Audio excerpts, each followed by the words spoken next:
5, 4, 3, 2, 1. Good morning, good afternoon, good evening. My name is JH. How y'all doing, Postal family?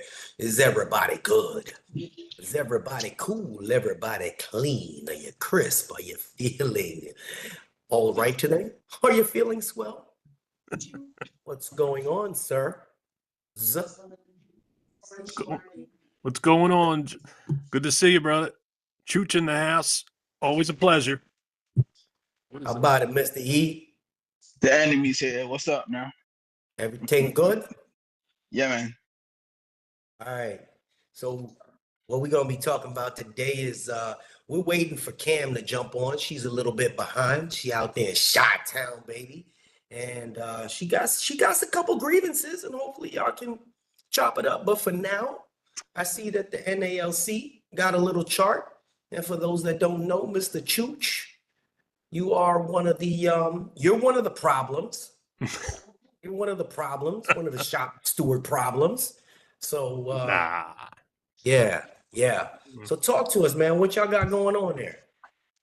Well, when all said and done, after many years of doing this a wonderful job, I say that loosely. I know everybody's got their opinions of it, but we did close a door, and now we're waiting to open up the next one. We got the results of the arbitration ruling. We saw the pay chart. It's obviously going to be satisfying for some. Obviously, the table 1, table 2 thing. I've spoken on that so many times. It's made me sick to continue to look at, and unfortunately see that it's a very, very big difference. So don't hate on table 1, please. I said I had no control over when I started this place, but nonetheless, it's good to see that people are going to get back pay. People are getting the COLAs, the raises. I know they're diet COLAs. Believe me, I've been through all the motions, but it did get finalized. Will be implemented the 19th of April. It'll show on the raises, the general wage increases will show on your May 2nd paycheck, as far as they're saying.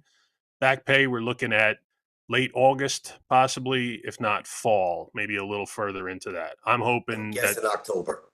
Yeah, Jay says October. It's most likely Thanksgiving. Yes. So I'm guessing. Yeah, October. Yeah. Right in time for turkey. I hope it's October or sooner. So that's where we're at. That's an unfortunate scenario. Mr. E, back when you carried mail, back when stamps were 2 cents, did you? 2 cents? Really, though, dude? I know you've been there a little I ain't bit. that old now. I ain't that old. I know, brother. Did you ever have a scenario where you had to go and deal with back pay when you were in the union, the NALC? Yeah. Yes, I did. I didn't have problems with it, though, because honestly, I paid no attention to the union. I just did what I had to do. But yeah, we had got the back pay. I believe that was when I got to I transferred from up north down south. So, and we had got the back pay. No issues when we did it. I think that was what I want to say 2012, I think it was. Okay. How long did it take? It Once they settled the didn't go that slow. I mean, the announcement came out, oh, we should get a big chunk in our check. And I said, okay, cool. When is it coming? They said, I think it was June or July or something, if I remember correctly. And then that was that. And it came in and everybody was excited, and that was it. Okay. Eric Chambers just asked, are general wage increases the same as step increases? I know the answer. How about you, Mr. E? Can you tell us? That one I don't know, because honestly, I've been out of craft since 2014, so I don't know. General wage, I'll take it. General wage increases are not the same as step increases. General wage, your step increases on table 2. Oh, here's Cam. Let's welcome her in. What's up, Cam? Sorry for being late. Yeah. If you can hear me, I can't hear you just yet. Just one moment. Trying to figure out what happens when you have the settings. Our people. Mm. Our people. Continue there, sir. Okay. Yeah, general wage increases are the 1.3 and 1.4% that are going to be retroactively paid, hopefully on the May 2nd check. Your step increases currently, if you're on table 2, come every 46 weeks. That is just you serving time. So those are your step increases, the time you're serving. And that translates to a raise essentially, but that's already that's doctored in. That's doctored into the system. Uh-oh. We hear you, dear. We got you. You froze up. I don't know Yeah, a what you little got going froze on. up, but we got you. Oh, okay, cool. Okay. You got some I'm bootleg sorry if my internet connection there. seems slow. Let her get in there. You got bootleg internet. I'm gonna turn off. We got 4,000 people watching. Damn, mess up. I'm just kidding. we about to go ham. We about to.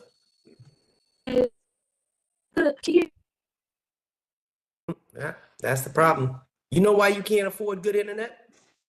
Because the postmasters, they hold you back. Don't start no mess with me. Because the unions. All right, cool. Don't start no stuff, man. Hopefully, I ain't got no parts of that. Listen, I had a rough day today dealing with headquarters. I don't want to start this nonsense today. HQ, yeah, man. Everybody loves HQ.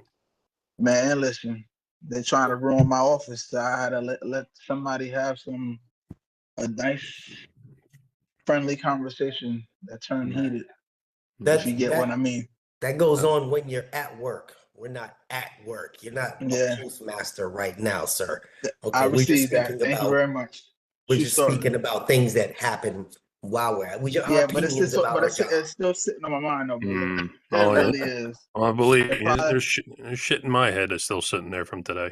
Right. So, excuse me. I wanted to say hello to my family first because I always say hello to my chat. So if y'all don't mind, I want to say what's up to Mr. Braxton. I'm assuming that's a Mr. Yachooch, I think he's somewhere out there as well. The way Jesus Christ is Lord, that's my dog. Brooklyn Dre, that's my dog. Radio Free Ammo. I don't know if I can say that without getting demonetized. Anna, hello. Mailman Revolution, Salt Lake, Utah. What's going on? Mac Mall. Nate, MJ, Chris Cash. That's my dog. I want Chris Cash in my chat group. Same here. Chris Cash, you're in. Nate Q, Shug and Pop's Daily Adventure. Okay. KC. Steve Torres. That's my dude in New York. And we speaking about New York, before we go any further, Cam is from Chicago. How you doing, Cam? Hi, everyone. I do apologize for my tardiness. How everyone is doing. We hear you speaking well, but you freezing up. So Cam, before we continue, the infamous question is New York pizza or that Chicago plastic stuff you guys eat? To be honest with you, JH, I never had New York pizza, so I can't make the opinion. You missing a lot, girl. You say it like that. You missing a lot. You better take a detour to Philly. You better take a detour to Philly. Somewhere.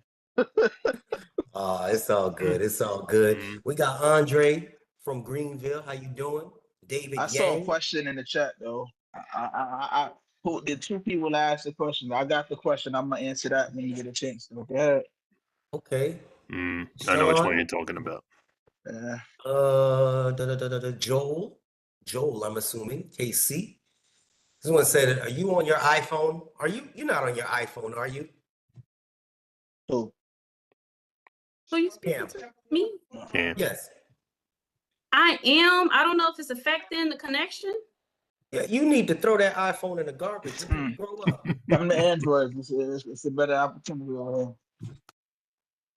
Hook up to your To be honest, I like iPhone because I can, communicate through text messages without touching the phone. I can just speak it. I can hear you. I always do the same thing too. But I mean, that's okay though. It's all good. That's right, Dre. Brooklyn Pizza represent. Jersey pizza. We got a Jersey fan in there. I'll take some Jersey pizza. Jersey Shore. Mr. E to answer the question that's in there before we start picking people apart and making this rowdy. because that's kind of my thing. I'm going to ask questions that I don't know anything about. Not a carrier. But go ahead, Mr. E. You could answer that question, please, sir. Oh, the question was asked about probationary periods and being fired before 90 days or within your probationary period. The book answer is yes. Really? That's the book answer. If you want a personal answer, should you get fired within 90 days? No. Okay. And everything will be on a case-by-case scenario. That's just to give you a straight answer without, going off topic, because we got a limited amount of time. All right. Sorry, I love my cup. Okay, interesting. Ohio in the house. All right, so I know that Cam reached out to me and she had some detailed questions. She has personal things going on in her area. She wanted a shop steward. She wanted somebody from management. You're the only sucker. I mean, some buddy that I could get on here. Talking about you, I hope. I'm starting shit. That's my job. My job to start shit. Oh man. I wanna kind of ask the audience a question, and you guys kind of type it as you go in. It's just just some fun stuff. Let me try to find the damn question. Cross the I, dot the T. How tall are you? No, that's not the one. Excuse me for a second. Wasn't prepared for this. I got all right. All right. Still ain't got it.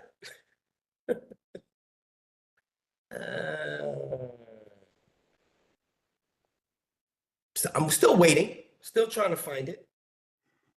300 damn questions. It's not the same question I wanted to ask the audience before I Nope. speak, is it? Nope. No. Absolutely not. You got good questions, Cam. Hold on, Jay. Mm. Should you slow and cut corners?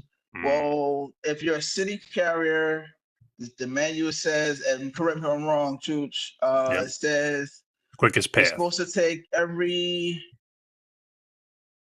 what is it? It's supposed to take every the quick and most reasonable direction to the Quickest- delivery point.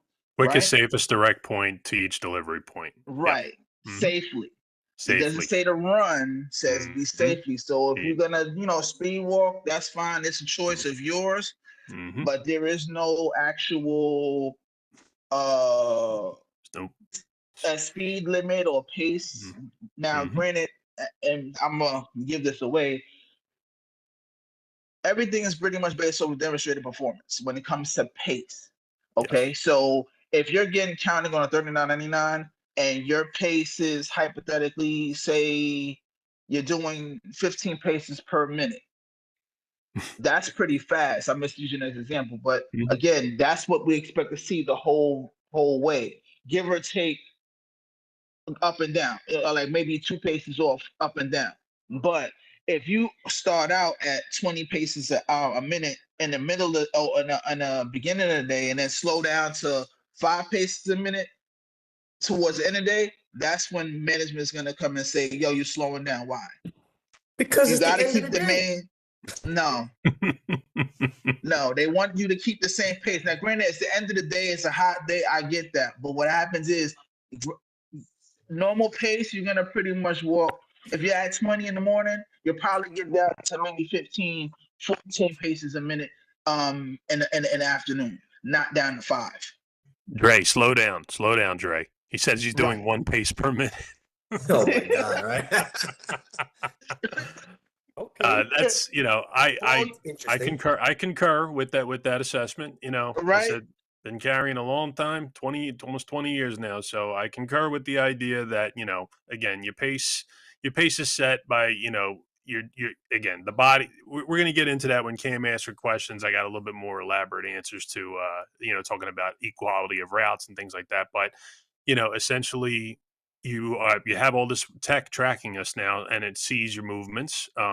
We can't solely discipline based on that. Obviously, you need to have people observing you on the street to see if why is that pace suddenly slowing from 20 to 5. That's unfortunately, again, we have these things now that weren't from the past, and they're going to use. And management's job is to use it, and carriers need to work honest. That's all you need to do. We're gonna get to some of these questions in a minute. I like that question about how you guys pace on a mounted route. But Cam, you over there with your cute glasses. I want to hear some of your ruckus. Bring the noise. Hello, everyone. I'm Cam. I am appreciative of being on here. I would like to start with some icebreaker questions for you guys, just to get to know you, because character is everything. Go right ahead. Is that okay, JH? Go for it. All right. What are the 3 things that is most important to you? For me or them? You can participate and I can participate. Nobody cares what he thinks. I would rather them, because they're more associated with you. Me, I'm a truck driver. Okay. There you go. My life no relevant. Your job matters, You know your safety. You know your safety. Stop. I'll break the ice. I'll go first on that. Got my answers in front of me here. Or I'm just doing it off the cuff. Who knows if I actually saw these ahead of time? No, 3 things. Probably did. I don't know. The first things first, my family, of course. Family is everything. So number 1, first and foremost, top of the list, my family. Number 2, keeping the post office in a positive light. Number 3, fairness. Fairness across the board to everyone. First one is easy. Second one, the third one is it gets a little harder. It's a little more of a harder task for that second and third one. Not on my. I'm not saying on my part. I'm saying on everybody's part. Go ahead. Over to the first one. Mr. Postmaster. First one for me is God. Second one is family. The other one is integrity. In that order. Nice. In that order. Okay. Nice. Next question, Cam. Go for it. Okay. What are the 3 reasons of why you taking your current role? Oof. Or roles in plural? 3? Well, the first one is change the culture. Me and Jay talked about it all the time. When I started, Caramel, management treated us like dogs, and I didn't like it. So when I transferred to my other down south, they were even worse than they were up north. And I was like, yeah, okay. So I actually went into the manager's office, and I said, anybody can do this job. And literally the next week I was up as a tool for me. So, and here we go. That started the process. The second reason, because the system is broken in my eyes. And again, I say that because even when I was a letter carrier, I had a situation, family situation up north, and I went back up north and wanted to mail the effects back down south, and the post office lost the package. So I can't get that back, and my wife kills me every day, every time she thinks about it. So that was a big thing for me as well. And the last one, to protect the people that I work with. Because what happens is, to me, again, goes back to the first one, they all get the short end of the stick. So I go ahead and try and change it and make it better for everybody and protect the ones that I work. That's going back to what we talked sidebar with me arguing with headquarters today. So that's what we got. All right. Chooch, why'd you take your role, brother? All right. Well, first things first. Number 1, this is my livelihood. This is my career. This is what provides me for my family, and I have been the same attitude, same kind of worker, 19 years and going strong, and I fully intend to get all the way through. And I want to see this place, I get out of the rut that it's been in. To say that we got a ways to go to do it, but that's my first. My second is I have no human way to be complacent in life. I have to be on the move. I have to be productive. I have to continually be, trying to do something to keep myself busy. Otherwise, I go crazy. I'm a busybody. So, and then the third most important one is I'm incorruptible. Incorruptible. I cannot be bargained with. I cannot be bought. I can be negotiated with through fairness and decency, but I am incorruptible. So I say that as a carrier who has to deal with fellow carriers and management and the U.S. Postal Service as a whole. So that's my biggest thing. You cannot corrupt me. Okay. Like that. Give me the grit. Give me the grit, Cam. All right. Final last question. I'm gonna participate with this. What's your favorite quote that you love to go by? You want me to go first, Juice? Yeah, go for it. I said it the last time I was on here. My favorite quote to live by is craft employees take everything personally. Management thinks of everything as business, a business decision. And what I mean by that is when you talk to a craft employee, all craft employees think management is the enemy. Management does this to me. Management does that to me. But you actually got to think about it. What did you do in the process for management to do something to you? That's the difference. Okay, because you hear it all the time. It's always me. It's always me. Management is doing this. Management is doing that. If you did your job and did what you're supposed to do, management will say nothing to you. It's that simple. So that's why I would say craft employees take everything personal. And with management, everything we do is a business decision. What's going to be the best decision to make the company be successful? That's what we think about. Nothing more, nothing less. Again, the saying goes, and I hate to say the saying, but it's a fair saying. We are expendable. We all are numbers. Even me as a postmaster, I'm a number. I'm expendable. They could literally pull me out of my office and put somebody else in my place tomorrow. So again, at the end of the day, we all are numbers. So everything that I got to do has to be the best option for the post office, not for the employee. Okay. Respect. Okay. How about you, Juice? Well, two small quotes.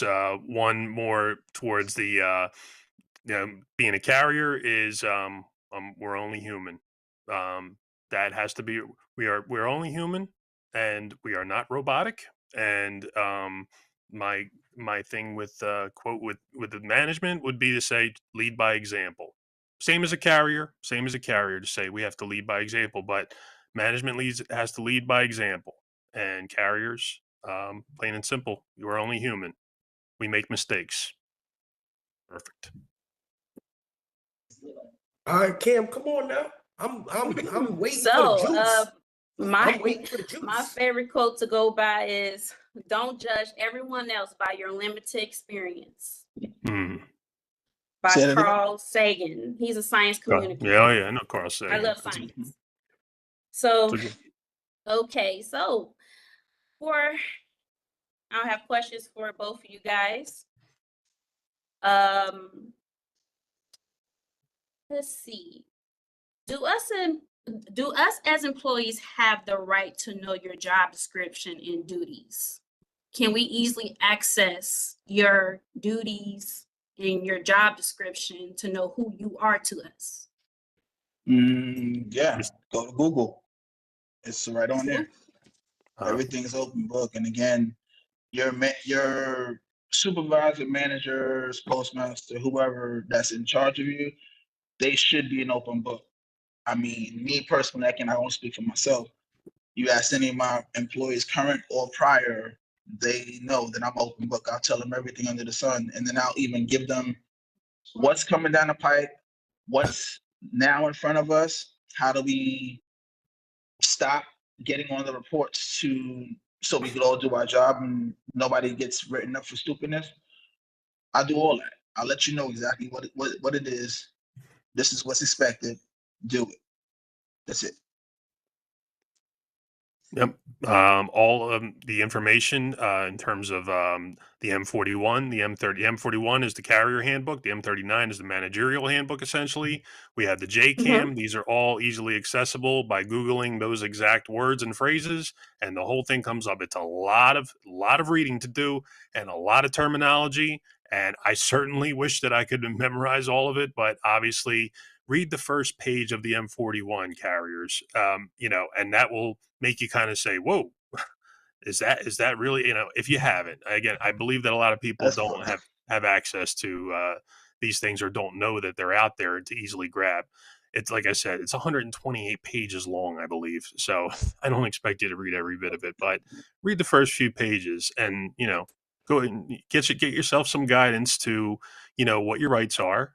And because you certainly need to have rights and you certainly need to make sure that, it's fair game for the carriers, for management to do their job. Plain and simple. Nice. The next question is for Mr. Postmaster. What is the ratio between managers, supervisors, and carriers, clerks, bill handlers, and custodian? It's based off. Everything in right now is based off of what headquarters wants and based off of what you actually earn. We have a thing called a workforce planning website that's through the post office, and it actually dictates the carriers to your to management staff in the office, and everything's pretty much based off of levels. Like right now, I'm a level 22 postmaster, so. Okay. With level 22, I earn postmaster and 2 supervisors with my routes that I have in the office. And I have 27 routes right now. So pretty much you just do the math with that. But again, some offices may be smaller and they earn the same amount of supervisor staff. Some might be smaller and they don't earn it, they only earn 1 or 2. Again, everything's pretty much based off of levels and how many employees or routes you have, not the employees. Everything's based off the route. Right. Okay. Hopefully that answers your question. Thank you. Yes, very clear for me. Hopefully everyone else got the gist. This is for you, to Mr. Union Steward, Mr. Carrier. What is the ratio between steward and carriers? That number is usually somewhere around one steward per at least 20 carriers. Sometimes a larger number, depending upon office. In my particular realm, we have one steward and one alternate steward. My office is in the, I said 15 total routes. We have other branches that we have other stations that are in the 20s, and we have one station that SNDC that is a whole nother tale to tell, because again, I'm still in my solo office and 3 of our other stations are still in their solo stations, and one of them is in an SNDC, and there is that's a whole nother tale of just getting readjusted to something that I could never fathom at this point being part of, but the day could come where that we are combining some bigger stations. And because hearing the story so far, not a lot of positivity coming out of it, but again, it's the beginning of something, so it needs time to work itself out. But yeah, that's about the steward number you're talking is anywhere from like one steward representing at least 20 to possibly 30 or more in some situations. Larger stations would have 2 stewards. Okay. Is it ever a third string? I'm sorry? Like a third person? Like, is it ever a third person? It says the main steward. For me, it's there's the main steward and then the alternate if you have one. Okay. Yeah. So like a junior steward or like a assistant? Not just the alternate is the term, but yeah, someone who can essentially be in your spot. Maybe not have the full the full duties that the steward has to provide. It can be a little different with the alternate, but the alternate should essentially be able to replicate if the main steward is not in play. In most cases. Okay. Can I jump in with a question? Yes, Piss sir. people off? Not sure if anybody knows what a 1767 is. Oh, Do you have 1767 1767s is in your I'll office, sir? let Mr. E tell what he wants to tell. that's a hazard form. So if What there's can be put on that hazard form, sir? safety. I've seen also when shit, to me it hasn't gone nowhere. Somebody actually did it on me too. They did it on harassment of management. I put it on there where a carrier had a delivery address that was unsafe. The carrier put that. I told the carrier put it on that form because it's unsafe, so we could go out there and have it documented, so we could try and rectify the problem with the delivery situation that was happening. That's a long story with that one. Yeah. So anything that they feel is unsafe, they can put on that form. Pretty much, yeah. I come to work, I feel like the guy that's next to me is about to snap, but that's where his case is. Yeah, that's where my case is. So, put that on there. so unsafe behavioral practices too? Huh? Unsafe behavioral practices too can be on that form? Yes, and to me, honestly, I don't think there's a different way to handle the management to employee harassment type setup. There's a different way to go about that, but some carriers or some employees have done that in the past where they put it on the 1767 as well. Right. This piece of paper, this form is hanging, essentially right near the schedule, and it should be kind of hanging right near where the work schedules are. And it's there so people can see that it exists and, essentially, anything actively involved in a safe work environment. Our offices are old. We have these old trucks. We have bad equipment. A lot of people, including myself, we just show up at our job and we do our job diligently, but we use some stuff that really is bad and needs replacing. To say, how you choose to a degree of what is bad in your eyes and what is unusable in your eyes is to say that if you've been here a long time, you more or less have this very jaded idea that, this is just what it is. Like, they don't want to replace things. They, where did the money go instead of replacing this? Why do we not have these trucks yet? Why are we driving around and, in, things that are smoking? And it's to say that that form is there to cover asses, essentially, to say that everything now is on a piece of paper and there's so much more scrutiny about the idea of what's missing, in terms of communication. So it always comes in the form of a paper on a bulletin board to say, we told you about this. So make sure that if you see something wrong, you put it down on the paper.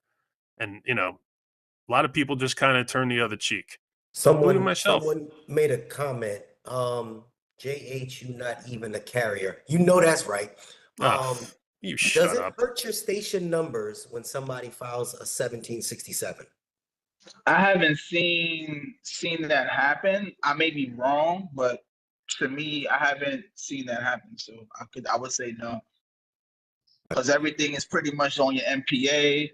And with your MPA, that is not on there. It's normally MPA is your TOE, which is your total operating expenses, your customer experiences, your accidents, and the effectiveness, pretty much percent of standard, carriers percent of standard, stuff like that.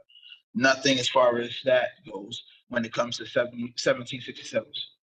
So Cam's about to get into a vehicle. She comes back and she writes down on that 1767 that she's smelling fumes. I just noticed the testing vehicles that I use to test the carriers. One of them started smelling fumes. I'm sure all over this country they have that same problem because I know my son here got sick. He started throwing up from the fumes. And they write the 1767 up and say, hey, there's really strong fumes in there. No. My sister had that problem. What happens at that point when you're short on vehicles? No, actually. There's another form. hold on a second. It's not that form. You got to you're write up the getting, vehicle repair tag. it's the exactly. It's a vehicle repair tag, not the 1767. Again, you have to 4556, right? correct. So But if it's you're writing unsafe up if your you vehicle, forcing me to do it. then huh? If What? you say, hey man, that's the only vehicle we got, I need you to go deliver it. Wrong answer. If there's something wrong with the truck, if you wrote the tag up and there's something wrong with the truck, it goes to VMF or to the contractor now. That's because that's what they have now to come and repair the truck. If the truck can't be repaired, then they take that truck away. You just got to make do with what you got. So, and that's how my office is, because actually I had that problem right now. I was arguing with the contractor today. Hey, where's my trucks at? I'm missing 2 trucks. These are my truck numbers, find it. And they were able to get me one back today. And again, that's what it is. I had people waiting around till 1 o'clock for trucks. But you're not going to force her to take the truck? Absolutely not. Why would I? Would I do it? No. You wouldn't do it. Now we have people that are No, out in the middle of nowhere. You ain't hear the question. Would I get into that same truck when it smokes some of my fumes? No. So if I'm not going to do it, that's because you're a real person, though. I'm not arguing with you. I'm saying again, if they're doing that, I will file do an EEO. I'll go to the stream. I'm following EEO. If you're making me do that, I'm not even gonna do that though. The 1767, I could do it, but I wouldn't do it. I'll go straight to the EEO. You're making me get into a vehicle because it smells like thing. I'm telling you, it smells like fumes, and you telling me get into it. Why would I do it? That right there is where you can immediately remember the language that you a safety guy. The language we all safety captains or safety stewards or whatever you want to call it. If it's something unsafe, I refuse to do it. You can't get written up because it's unsafe. Period. Say that one more time, please, for everybody. You can't get written up because it's unsafe. That's exactly correct. I'm refusing altogether. I'm not doing it. And I've done that too when I was the carrier.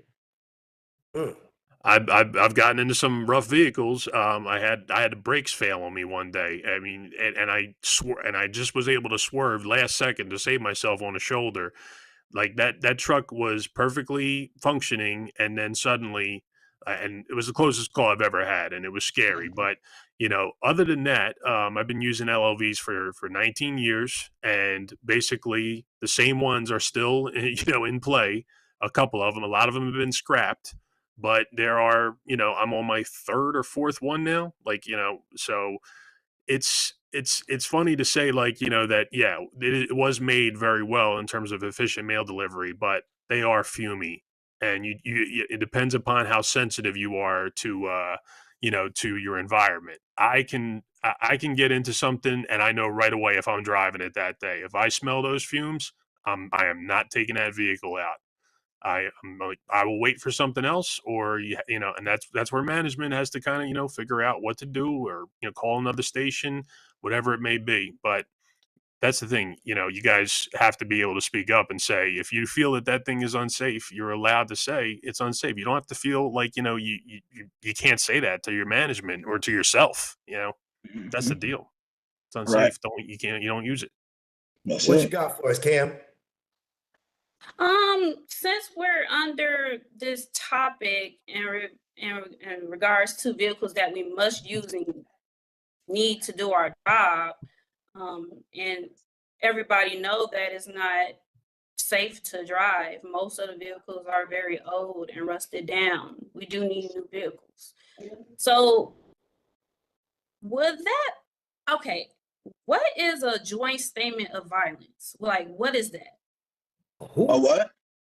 A joint statement of violence. Joint statement. What is that? Joint statement of violence. Yeah. Isn't that the zero tolerance? That's what you're referring to? Yeah, I'm having a little confusion on that. Lost us with that one. Okay, so what is I heard there was a sheet called the abusive supervisor worksheet. Yeah, that exists, yes. And that goes back to what I was saying before with its ways to handle that situation when it comes to management harassing employees and so on and so forth. I'm pretty vague on that, and I say that because I don't have that issue in my office. So, because again, me personally, I jump on my supervisors if they do something crazy to my employees. So, but that's just me. So, So I gotta How- read up on that one. So you Um, saying that there is a form that she was just talking about? What's it called? It's not a form, it's a statement. So it's Mhm. like It's like, yeah. it's like a rule, like a zero tolerance rules policy, a policy that's set by the post office, not that management is not to do this, that, and the other. So it's like, what's that rule? The zero tolerance policy or harassment, whatever, SA, all that stuff like that. It's Mhm. something like that. So it's like another rule, another policy that's set by the post office for management. Treat the employees with dignity and respect. That's all. Okay, yeah, Is it a I saw. M01242? What is that? Let me see. That's Is that a that's probably the manual, how what do you call that? Like a PS form. So it's part of that. Let me see something. What is it? What is it again? Zero. M01242. Hmm.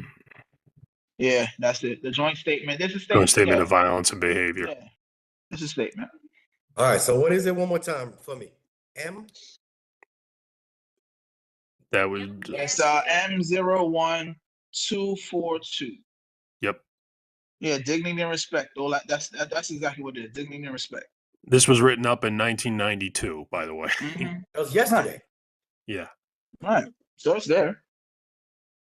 But Yep. again, what happens is newer management, they don't learn that. They're supposed to, because we learn that all in the management training classes that they're supposed to take. But the problem with that is that, and again, that goes on to learning development. They schedule these things months or sometimes even years after you done got promoted. Mhm. I'm So learning as we go. I'm sorry. I'm if you learning. get promoted, so hypothetically, say today, well, today's just the April 3rd, you get promoted today, right? Mhm. You probably won't go to this training for a manager or supervisor or whatever till next year. So you Oh, done had a Jesus. whole year or whatever time of actually performing the duties without going to the actual training class. Yes, this is I have true. a question. Yes. I have a question. In the meantime, when they're waiting for training, is there someone to guide them? Yes, You know, there is. And that's supposed to be mentors, the people that actually hire. But again, everything moves so fast and furious, things slip through the cracks. Is that would that be a defense if they were facing a grievance about their Well, behavior or let's a look at it. Let's look at it on the craft side. Okay, if you are a new employee, you got to go through your OJI training, right? Somebody, when you a carrier, city carrier, you got to go sit there with the employee for 3 days, the trainer for 3 days, and learn the job. If you don't do it and you get fired or get let go within your 90 days, you can get your job back because you didn't go through that proper training. Mhm. Same thing. Mhm. Same thing. Seen If you that. weren't trained properly, you really can't get held accountable for anything that you do. So- I mean, I'm sorry. I don't want to play judgment with what you're saying because I know you're saying it by the menu. You know, I get it. It's not you. It's not you. I know. Oh, I'm It's the sorry. I'm not taking manual. it personally. I'm just So- telling you a Yeah. fact. This is a The fact. manual is giving me hazard vibes. I'm Well, sorry. I have to this is say and this it. and It's this giving me and Cam, hazardous vibes. Cam, this is Yeah. why I say Mhm. another reason why I came into management, because it's a lot of things that is broken. Now, remember, I said that the system is Yeah. broken. Did I not say that? Yeah, you say did that. say that. Okay, so again, did it's say my that, job, and I yeah. only can do my part. So, and I always tell Jay, as long as you do your 10%, that's 10% of the job being done right. I can't fix the other 90%. All I can do is my 10% right here. And that's what Right. matters. Okay? If they doing That's why it's their important dirt and everything, right? Say that again for them. Say that again for That's them. why it's very important to speak up. Bingo. Mhm. You have First Amendment, Bingo. you have rights, you are human, you are important, you are worthy. You have to go home to somebody. You hear Also, let me piggyback off of that, what you're saying right there, Kim, if you don't mind. me? It's also important for you to step up to the plate.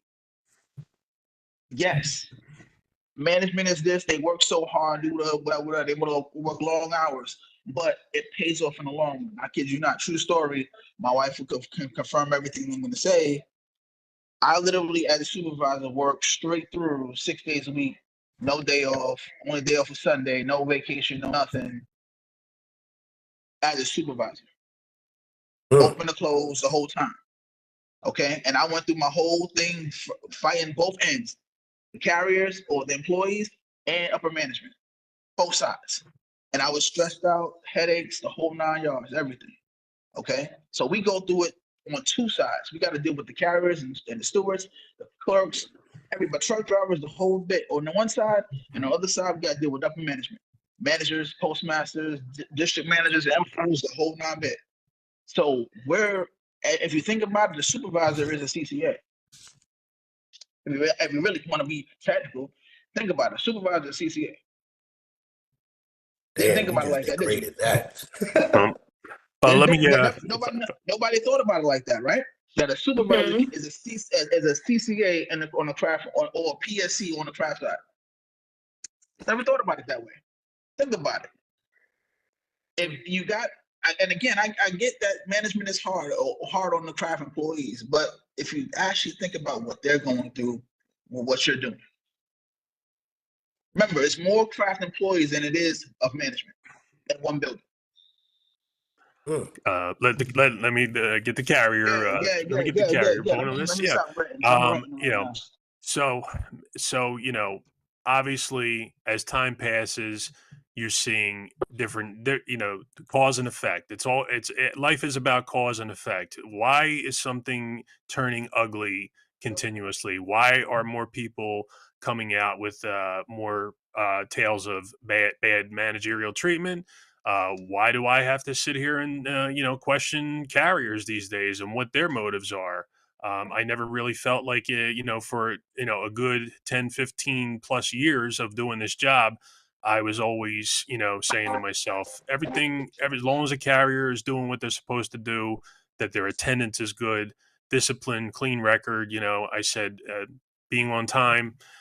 We got a lot of issues on the carrier side, but at the same time, I'm certainly not going to pat management on the back for things that I've experienced in my more recent times. Like I said, I'm incorruptible, and I've seen corruption, and I've seen a lot of questionable tactics. I've seen a lot of double standards. That's a huge one with me, is double standards. I don't like double standards, and they exist. They exist rampantly in some situations. I still show up. I do not get into anybody's faces. I do not try and instigate anything. I simply say, when someone comes in new, here is my number. I've been doing this for a long time. Use this number as needed. Whenever you have a question, come to me. I know as much as I can know about the routes, about the how to deliver, how to do things safely. But I will never say that I know everything, because anybody who says they know everything ain't the person that I want to be talking to. We've had people in this comment section here that claim they know everything.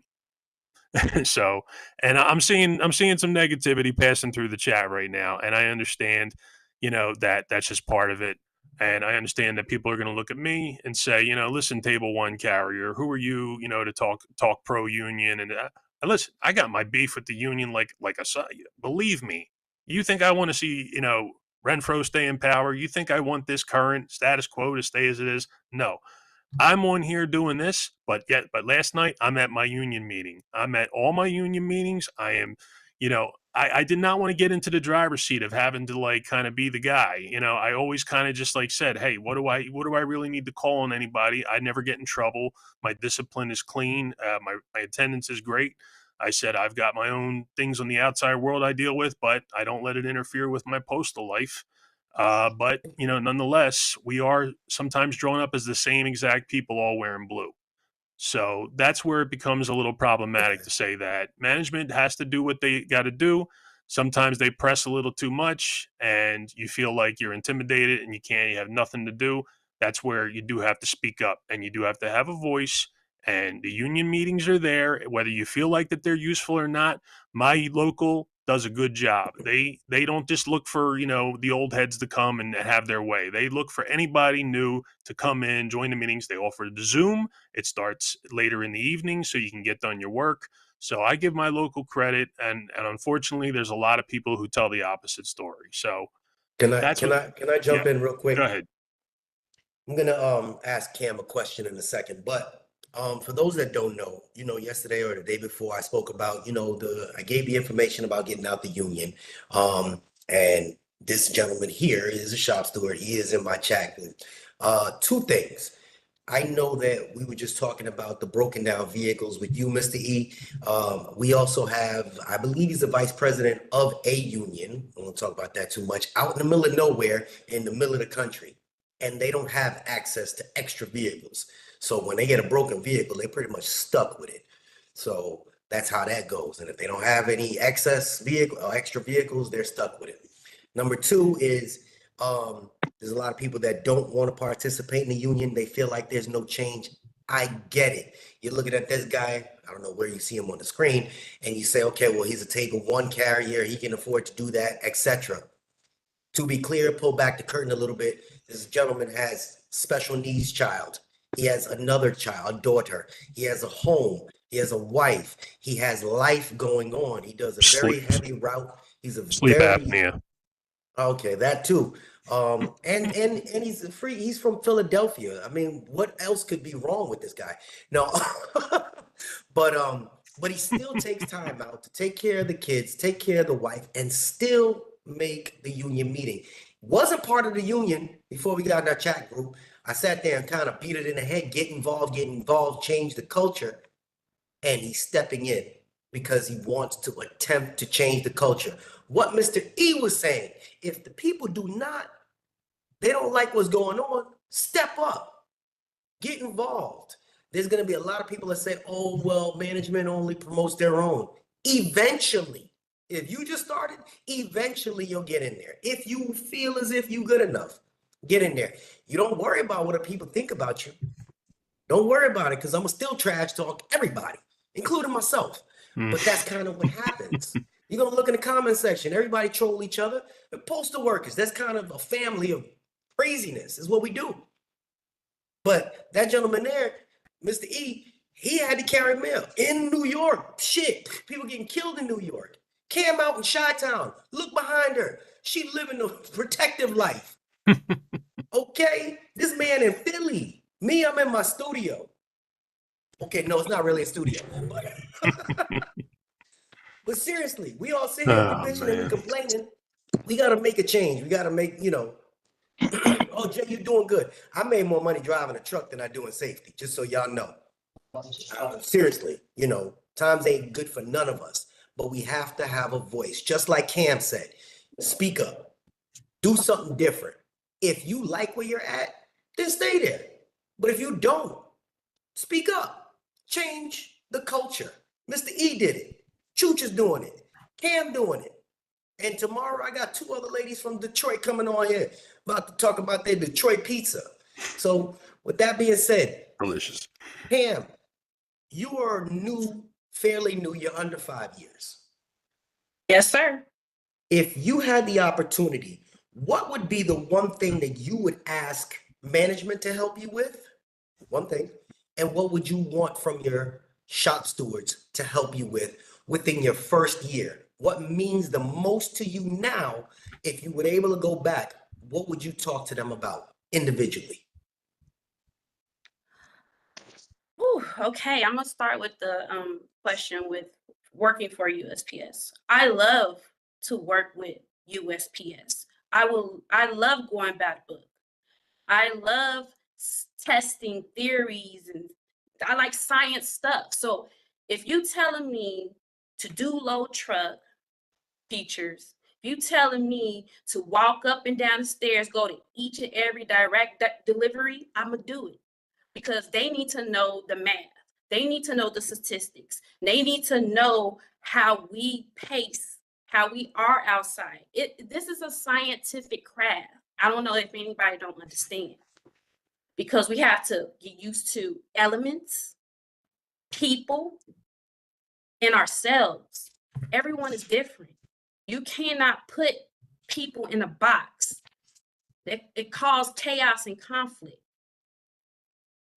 You cannot label us as one. You can't. Yes, we do the same thing, but we are different people.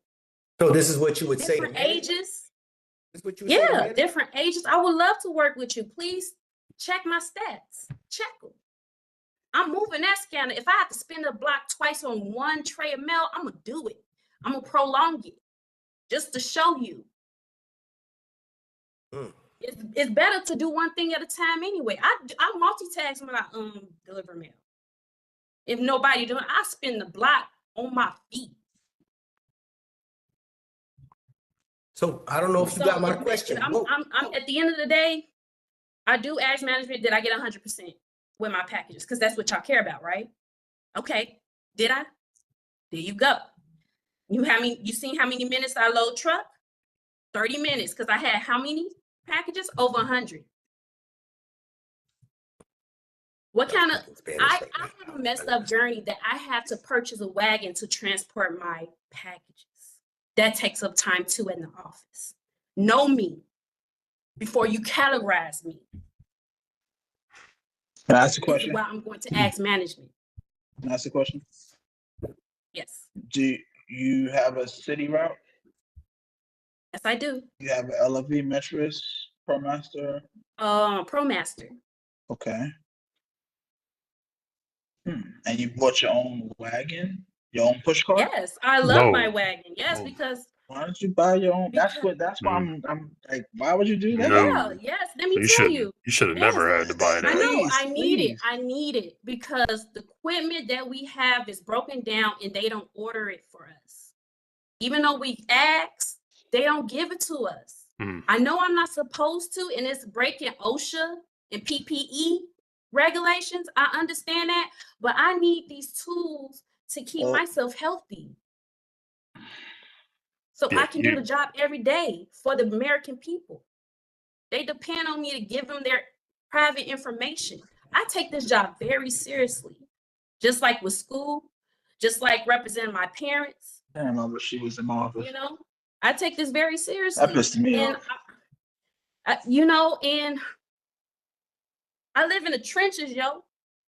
People die every day. Do you have to buy your own headlight, or were you provided that by your manager? Yes, I have to buy it. Whoa. Their headlights. No. Man, no trash. No, trash. you know. Trash. Let me tell you. You need to get. You're telling me your union has not. What is a union? That exactly. Where's your union? Where is your union? I buy my own gloves. Where's your union? I buy my own type of shoes. Cam, I have to. Where's your union though? Where's the union? Why is your union not stepping in with this? What you're supposed to be provided the headlight. They are custom. They are accustomed to old ways. Everybody. Complacent. And that goes back to my original statement that Jay just repeated before. Step up. Because it doesn't change until people like yourself step up and say, okay, this is enough. I shouldn't have to come out of my pocket and pay for a push wagon to deliver my mail. I shouldn't have to pay for my own headlight. The only thing you should pay for, obviously, out of your pocket is maybe your shoes if you don't have the uniform allowance on your anymore, or you ran out. And that's another problem. Things there. You should only buy your shoes, buy your gloves, stuff like that. That comes out of your pocket because that's for you. But a wagon to deliver the mail in, wrong answer. Headlights so I could deliver the mail at night, wrong answer. I order so much stuff on a daily basis, and I have it in my office. And the minute the carrier says, "Oh, can I have this?" Here you go. Yeah, same for me. It should be like that, but it's not. It's not. I understand. Remember, she's in Chicago. Chicago is a different kind of monster. From what I've learned, I have to tell you. Let me tell you something, like for real, because I love my job. Out of everything I've been in, I love this job. It's weird. I can't get away from it. I'm a nerd for it. You're getting emotional here, aren't you? People like me that's like that. She's like me. Wear her heart on her sleeve. That's what I do. It's a lot of people that I know that I bump into in Ubers and stuff. It was like, I used to work for the post office. I actually like the job, but it don't pay me and they treat me like shit. And I was like, that's true. I'm hearing this, and again, we're both shaking our head here. Me and the postmaster and Jay are. I mean, it's unfathomable that nobody between your union and between your management can sort you out with a headlight or a little push cart or a wagon, whatever you need That's to go. wild. That And the is, thing is, you're in the Do they, sick. do they, the give, do thing they is, provide the hand carts or the dollies? They should be providing that too. I remember I wrote a grievance for cart, but it was at my old station. I don't know if they ever got it, but they didn't contact me to say that they got it. But at this new station, I wrote the proper forms. I did a proper grievance. I did all steps that I need to take. It's just, I don't know what's going on with their process with the grievances or me asking, that we need things, Did you I can't wait on somebody. Y'all can't wait when on you people. filed your grievance, did you sit in on your on the grievance process or no? Yeah, I gave it to my steward. I All was right. And then told that I couldn't even bring a grievance to shoot, the hall. you I do had to this, go through please. my steward. Whew. You can Is file that a your thing, own. Chooch? You can file your own any carrier can file their own grievance anytime they want. I said, obviously, a steward or your union, if your steward ain't doing something for you, go to your union president and make sure that your union president gets this information. And you can be present, with, when you're having any kind of meeting with management. But at the same time, the idea that you're not getting the headlight is more than enough for an argument to say that they're completely in the wrong. So, if your people, I get a headlight, but it's not suitable for the job, is what I'm saying. What headlight did it give you? It's like a battery, but there's chargeable ones that's available. We don't need batteries. Well, let me break it down because I ordered the battery ones too. Okay, now at the end of the day, management, everything to us is cost. We're worried about cost in upper management. So postmasters, budget, that's our game, budget. Now, I buy enough of what it is, so if it runs, the batteries die or whatever, hey, my battery died, here's another one. Yeah. So that's how they're supposed to purchase them. Enough where you can have 2 for 1 employee. So if I got 30 employees, I need to be buying 60 headlights. Yeah, but the type of headlights, we need full range. We need to see everything. Like I said, I'm in the trenches, yo. I need to see everything. I need a good.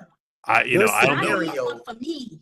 Your scenario is it warrants you more visibility due to the fact that I've been through Chi-Town, Cicero, Southside, all that. I'm fully aware of what you're encountering, and just because you wear the uniform doesn't necessarily mean you're safe. So I 100% went out the window years ago. Let me play the advocate for that thought. I work in one of the most affluent suburbs of Philadelphia in America. You don't have to look over. Excuse me. I'm sorry that they took me in. They took a chance on a kid from South Philly. But nonetheless, when you have to go out in the dark in a suburb, where you're cutting, and you have to essentially, you don't know what you're walking through. So you got to throw that headlight on, and you got to, not be riffling the mail while you're going through it. And this is years of delivering in the dark, and I've never really brought mail back before. I've always kind of completed my task. Very rarely would mail come back. I hear about Chicago area from a certain other YouTuber about mail coming back constantly being told to bring mail back. We move our mail no matter what, and I just hear about delayed mail in Chicago, and I'm like, what is going on in Chi-Town? Like, I'm like hearing. Oh, that's crazy. You don't know what's going on. Attendant. Well, you see, we got a guy running for union president who's straight out of Chicago. His name's Mike Cariff. He's one of the guys looking to be the union president in 2026. He's not the only one, but he's made himself quite a voice. He's front and center Chicago. So, but Chicago is a big place with a lot of stations. So, I have a couple of my Chicago guys. What's up? Yo, Southside. What's up, my boys? I know you're on here right now. So they inform me daily about things going on in that area. And, it's a night and day compared to what I'm used to. It is a night and day. And, call outs it's almost like people treat the job there as a hobby. And It instead is of not like, a hobby. yeah, So but here's a It is not. question. Go I'm gonna jump in. Brooklyn Dre says if you can't see the working condition, if you see the working conditions are not safe, delay the mail. How you feel about that, Mr. E? You from Brooklyn. You from the city. Yeah, bro. I already Well, know. I deliver mail in Brooklyn, East New York, Brooklyn, but what, 9 o'clock, 10 o'clock at night. So It's the I female. mean, huh? It's a female. They don't feel the same as us. I know. I had a situation like that here in where I'm in my office now. But if she brings the And mail back, does she get, in your opinion? did she get disciplined? No, no. I didn't give her discipline. I'm Well, talking could about I- this young could I lady have- here. Again, listen to me. I had this situation happen in my office now. This Okay. happened when I first got to the office in 2022. Did I give discipline to that employee? No. Huh. I actually gave discipline to the steward. Mm. And you want to know why I gave discipline to the steward? Because the steward actually tried to circumvent me or overrule what I said to the employee. What I told the employee was, stay put right there. I'm going to get somebody to get you off of the street right now. Mm-hmm. The employee called the steward, and the steward said, go back to the office. I didn't write the employee up. I wrote the steward up. That's the difference, because what I said to her was, and the reason why, because I was sending the supervisor out there to get her to bring her back to the office. Okay. You see what I'm saying? It's Understood. a difference. What I'm saying is like this. The rules are as follows. And I was telling somebody in the chat just now, the rules apply to every employee for the post office, management included. Obedience to orders 665.15 of the M. It applies to every employee in the post office, point blank, period. If you don't follow the instruction given, you can get written up, period. Mm. So There- that's why I wrote the steward up for going over my head and giving her an instruction that he was not authorized to give. Right. Did I write her up? No. Was it? Now, here's the thing. My instruction was to bring the mail back to the office, but I wanted the supervisor to get her off the street because she felt unsafe. So with her feeling unsafe, to me, in my eyes, she was unsafe to drive that truck too. Mm-hmm. Okay. I So see. I wanted to I'm transport sorry to interrupt. back to the office. I see T-Rex on here, delivering mail in Chicago after dark or even broad daylight, get an ankle holster. Now that, that's eye-opening to say that, again, Wow. I just spoke of delivering in an affluent suburb where I said when I'm in the dark, the feeling funny of about this. the feeling of being in the dark is scary. So you kind of have this feeling like, it's so quiet, it's so still, but you say, okay, I'm just paying attention to deliver the mail, as being as safe as I can and getting back. If I'm in Philly or if I'm in Chicago, I grew up in Philly. I've been held up at gunpoint. I got a different feeling if I'm in that area at that time with a flashlight on my head, walking by people's houses, flashing a bright light. I thought I might get shot a few times out there in the fancy suburbs, because here comes my headlight and I'm doing park and loops right up by the door and people are coming out, excuse me, what are you doing? And I'm like, it's just the Postal Service. They're like, what the F are you doing out here at this hour? And I'm like, well, it's only 7:30. And they're like, I said, so, that is a geography thing to say that while I feel, I feel a little uneasy about moving through the dark and worrying about stepping in a hole or something like that and twisting my ankle, that's my biggest worry. You guys, and Nick and everybody, from the working in the cities, and that's a scary feeling. And I said, no matter guy, male, female, whoever's out there, you're not easy. You're not moving because there's some people out there looking to do some harm to carriers these days, and so. That certainly is your case to say if you don't feel safe, you go to hell back and you can delay that mail. But Go when ahead, you're Cam. instructed by management to do it, based on their numbers, that's when it gets a little dodgy, you know, to say that if they're worried about getting you off the clock to save hours instead of getting the mail, though, that's where carriers get mad and say, you know, we want to get the mail delivered. You want to save hours. That's where it gets a little sketchy. Cam, what were you gonna say? I also want to include heat deaths in the situation. You know, we're supposed to be well trained and we're supposed to be well known, like, hey, it's too hot to be out here this many hours. We got to come back to a cool place for a couple of moments or minutes, 30 minutes to sit and cool off and be comfortable to do it again. So with management using us on scanners and stuff like that in those type of situations, it's in vain. I must say it's in vain because it's like, I can't meet your protocols because I have to think of safety first. And that's number one at all costs. And if majority of the time I'm thinking of safety first, I say F them scanners. Do what you got to do and come back. Do what you can do and come back. You know, you only got one life to live. So for a piece of paper, don't use my words. for a package. Don't start no shit. I said, you know, she's right. Let me jump in this one. Right. So Cam, let me play devil's advocate. Sure. They've been driving those LLVs since '86. I believe they came out. They never had heat in it. Ever. Cold air. So they had the Jeeps before that, they didn't have heat either. The FFVs after that, they didn't have heat. I mean, or heat Cold or well, actually they got heat. They have heat, but no cold air. They got nothing cool after that. So you kind of know when you're stepping into this. I don't think anybody's mentally prepared or physically prepared for what they're about to encounter. My location, where I'm located, people in the South areas, Texas, Arizona, South California, they're in some, you know, ill areas as well. People say just because you're in Chicago, it's not hot. No. No, we had some over 100 days. Yes, because of the bricks. You got a lot of tall buildings and the brick streets and the windy.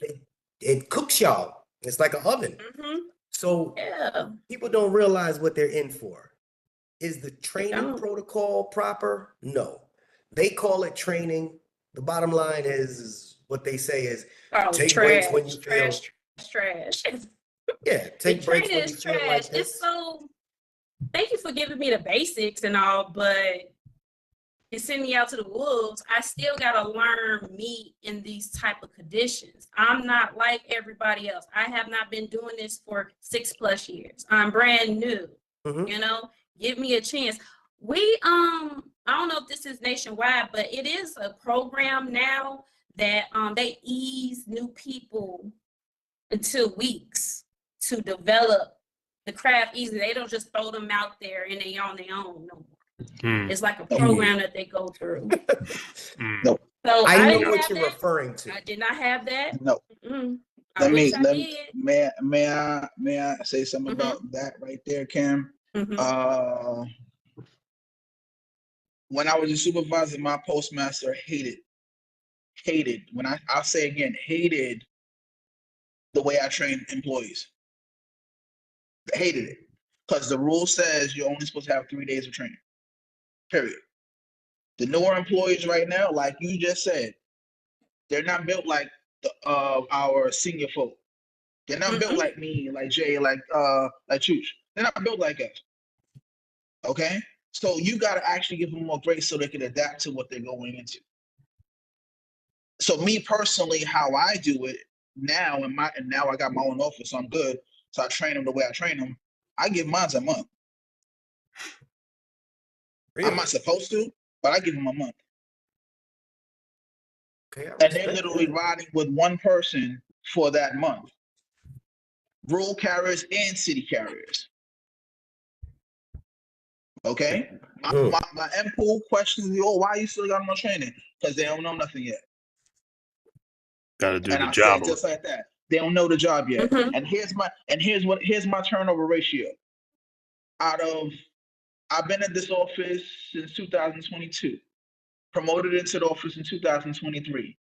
I have a 100% turnover ratio with CCAs. Yeah, what? 100% turnover ratio, CCAs, meaning they all stay. That's impressive. Damn. That's impressive. All stay. So obviously he's doing something. I got right now in my office the same group that's there. 3 of them are PTFs right now, and the other 2 that are there, they'll be PTFs in June. Okay. And again, as a city carrier, it takes you 2 years to be a PTF. See, Mhm. that's see what I'm saying? that's the difference, from when I was hired PTF and started my career. Again, I'm a huge. I'm not a fan of the CCA position. I wish that they would have done away with it. I believe that hiring career works a lot better. But you can see here, Mr. E is saying that he has CCAs staying. You know that while I've watched thousands, hundreds, whatever you want to call it, way too many in a period of time just disappear into thin air. And I said, well, what is the problem here? Is it the idea of the beating up that people feel like they get? And I said, again, Pays. pay, The answer to that, Chooch, is the training. the training. And I say the training has to change. Right now, you're in the Stone Age when it comes to training new employees. And again, no offense to the employees. I'm not saying they're slow. I'm not saying that all other stuff. The younger generation, they don't want to put in the work that we put in when we first started. Okay, so they got to get their mentality. Okay, this is what I'm walking into. Do I really want to do this? If they really want to do it, they'll do it. But they gotta have a reason to do it. And if you're beating them up, if management is beating them up and doing all this other, I don't gotta go through this. I go work at the gas station and pay more money than I work at the post office. Because the law of working at the post office is gone. There are exceptions to some of the youth, I'll say two names, of course. Mailman Nick, 30 years old, killing it out there, working like a madman, and my man Aaron in Seattle, working like a madman. 30 years old, just out there doing his thing, and staying out of trouble. And I said maybe a little, learning that there is some hypocrisies out there that they're starting to see a little bit more and pointing out, but at the same time, they're there to work, they're there to make the money, they're there to get their futures set up, and like I said, it would be a totally different story for me starting off as a CCA, a totally different story. And again, Bryce OC right now. Bryce Braxton, you OC, bro. Anyway, on to the next one. I got a question. Mr. E, do you expect your CCAs to work as hard as or harder than your career employees? As hard as. As hard as. Yeah, not so harder. You don't want them to work faster. Huh? You don't want them to work faster. Let's break it down. One employee, they just came in. I just hired her 2 years ago. Let me see. No, wait. No, that's RCA. I'll call her Garcia. So Garcia hired them, and they were struggling at first. They got hired with another person as well at the same time, and they were excelling, and they were struggling. Struggling in the sense where she wanted to be on the same level as the other person, okay? And she wasn't. I brought her in the office, and I spoke to her, listen, you only can do what you can do. If you're not there yet, it is what it is. You're not there yet. You'll get there, but it's not clicking. Do what you can do. And I babied her all the way through, and now she's a rock star. She can hang with the best of them. Okay? So again, you gotta actually, and again, this is how I do it. I actually look at the employee, see what they can do, and feed their strengths and help them get the weaknesses up to their strengths. If you get what I'm saying. So again, I don't all that. I want them to work as hard as the next employee. Bust your butt, do what you got to do. All that other extra stuff that will come later on. I'm not a person to say you got to be a runner out on day one. No, take your time, learn the craft, learn what you got to do. Then speed will come later. Cam, Jay, I'm sorry, I'm on a time clock here, so I want to make my boldest statement, and then I have to head out in about 6-7 minutes here to get my daughter. But I want to say this statement, and not in contrast to what Mr. E is saying, just to say that, you know, as someone who's been there for as long as I have, as I see what I see every day, as I have eyes in front of me, eyes and ears, and I see what I see, I am asked consistently to do more than anybody that has less time than me. My expectations for what I am to do are at management's top. You know, they want me to do the most arduous. You know, they say what I don't consider anything to be like the hardest task. I just know what I know about my station, and I say I do a couple of tasks that no one, you know, me and maybe a few of the other guys are asked to do, and some people are never asked to do. That to me doesn't piss me off nearly as much as to say that I like being the guy. I don't mind being the guy. I like hard work. I like to keep my day busy. I don't like, you know, the idea that people would look at a table one and say, "Oh, you're all feet draggers." I said, kiss my ass, by the way, if you got that impression of table one carriers. Okay. I work my ass off. I stay on one of the biggest routes, and that's, you know, that's how I'm going to be until my legs fall out from under me. I love hard work. I love doing the job. I want to be challenged every day. And, you know, at the same time, I do kind of notice that there is, you know, a double standard by who you are, what you know, what they know you're capable of, and what you know, give each day. So again, not that I never want to speak out against any fellow carrier. We're not all built the same. No two routes are the same. No two carriers are the same. But you know, there is it is a little out of whack when it comes to saying what this person does in one day is not necessarily what this other person gets asked to do throughout a calendar year. You know, and I've got 19 calendar years in, so I know what I'm talking about. I don't have blinders on to these things. So, you know, that could be protested by management. You know, they can hear me say that and say, you know, that's not true. That's not true. But, you know, hey, there's a good one right there. 11 concepts. We're not effing robots. Thank you. You completed my statement. I'm sorry that I have to cut myself short here, but I do have to get my daughter. Family first, brother. Family first. Thank you so much. It's been a pleasure, Cam. I would love to finish the questionnaire. I apologize for having to get off there. Oh, Mr. E, Mr. E, appreciate you very much, and I like what you're saying, and I like what you do, and I hope you know that we still got some good carriers out there trying to do their thing, and you seem to be working in connection with them and not against them. So that's a beautiful thing. Cam, you need to make sure they get you the proper flashlight. They need to make sure that they pay for your push cart, and Chicago, get your shit together. That's all I got to say. Good. I appreciate it. Jay, thank you. I'll talk to you later on. All right. Love you guys. Sorry I had to cut it short. All right. Oh, man, family first, brother. I love you. Thank you. Appreciate it. Have a good night. I have a question for you and Mr. E. What's the best way to convert money? No, that's the wrong question. Wrong question.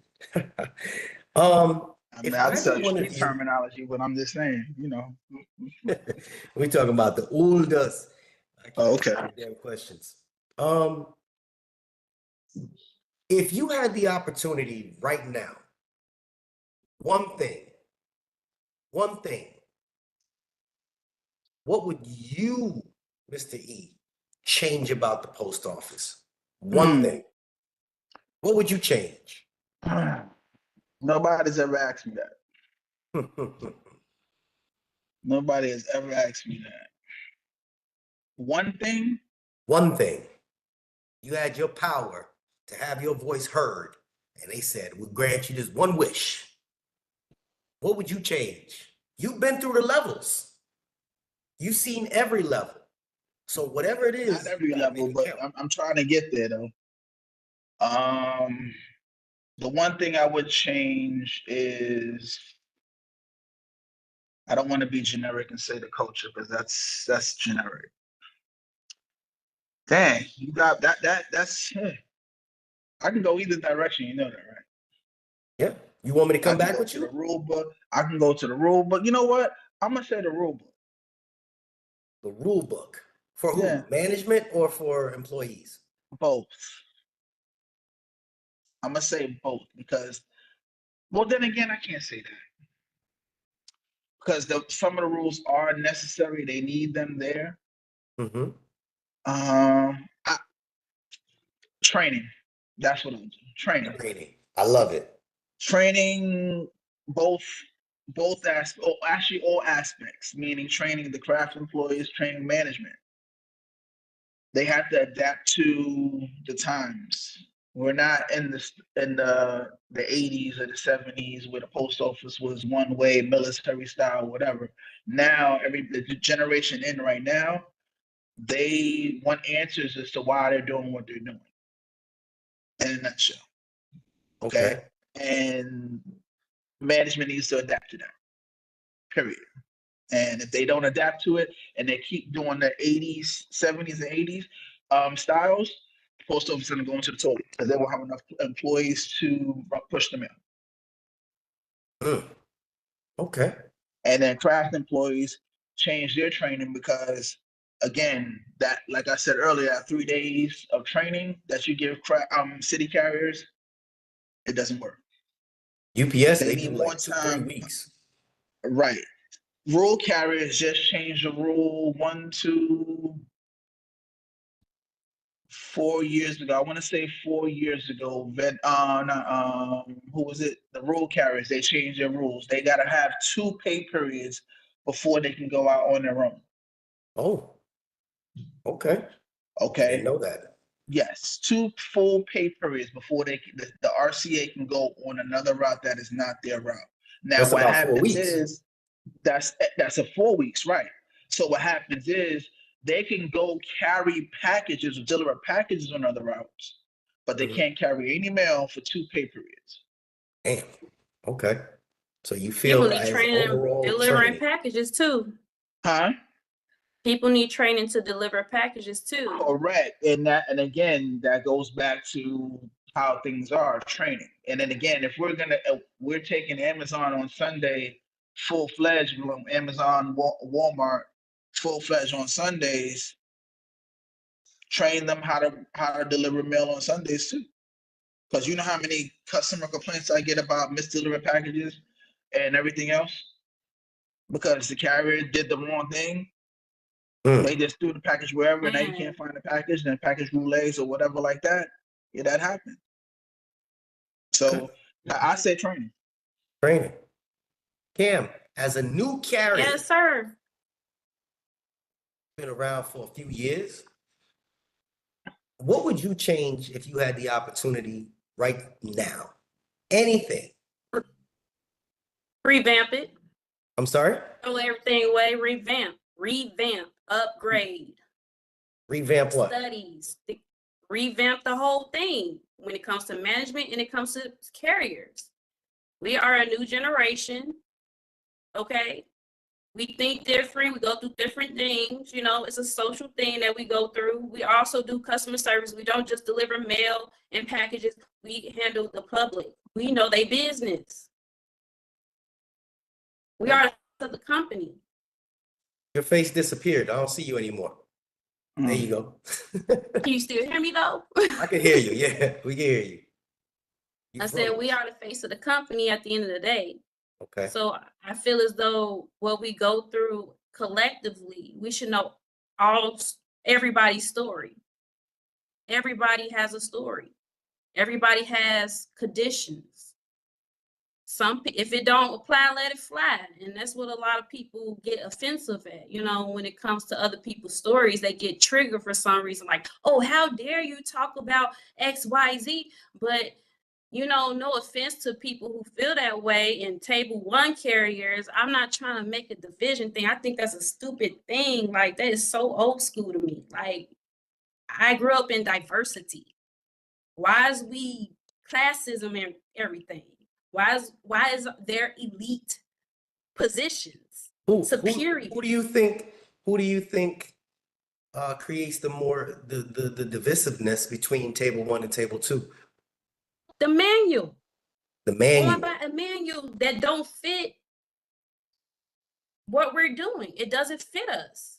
It's just too Which manual are you talking about doesn't fit you? management. How management just look at numbers. You know. Okay, let's talk numbers. Okay, let's Before we get get into that, I got a question for everybody because I can't see the comments because the screen got big. If this is a question for everybody, and I want them to type their answer, I'm gonna go when this thing is done. I'm gonna go through and do my research. If you had the opportunity, carriers and whoever else is in there, to have a starting wage, what would be a sufficient, realistic starting wage? Even if you 5 years in, what do you feel as carriers? Just type whatever number you hit, because like I said, I'm gonna go through later on and I'm gonna create a video about it. I want you to type in whatever you feel would be a great starting wage for carriers right now, today. All right, please type that in. Like I said, I won't be able to see the numbers till tomorrow, but type that in. Mr. E, drop what you were talking about. Answer her question. Okay, numbers. When management looks at numbers, they're looking to protect the budget. Okay, each office has a budget. Each person has a cost on, I won't say cost on their head, but they earn money for the post office. I'll say it like that. Okay, so let's make it simple. If I pay $100 to one person a day to deliver this route right here, right? If you don't deliver all the mail for that route, do you get your $100? And within city carrier, we get paid by the hour. No. I'm not talking about that. I'm talking about in general. If I pay you $100 to deliver this route for the day, and you don't deliver all the route, do you deserve the $100? It all depends what type of day it is. Not at all. Here's again. You asked about numbers. Let's talk about numbers. I can't answer that in a management. Hold on. Mentality. I can only speak. Let me explain. Take everything off the table. Safety, all the other stuff. Take it all off the table. Take that off the table. Right now, we're just talking about numbers. Okay, we're just talking. You can. All we're talking about is numbers. I'm not talking about all the aspects. I'm gonna add that in later. Right now, just stick to what I'm asking you. If I pay you $100 to deliver this one route, Route 10, okay, you have to deliver the whole route as a whole. If we don't deliver, do you deserve the $100? Yes or no? That's a vague question. That's pretty direct. Again, I'm gonna fill in all the blanks later. I'm gonna fill all the blanks later. Yes or no? Please fill them in now, because I can't answer that question. Again, let me answer the question for you. I mean, let me answer the question. Agree to disagree? Can I elaborate on that? Sure, go ahead. 10 newspapers. Each of those newspaper, you're gonna get paid $10 a piece to deliver. You got 10, that means you'll get 100 if you deliver all 10. You only deliver 8. Do you deserve the other 20? If you didn't deliver the other 2?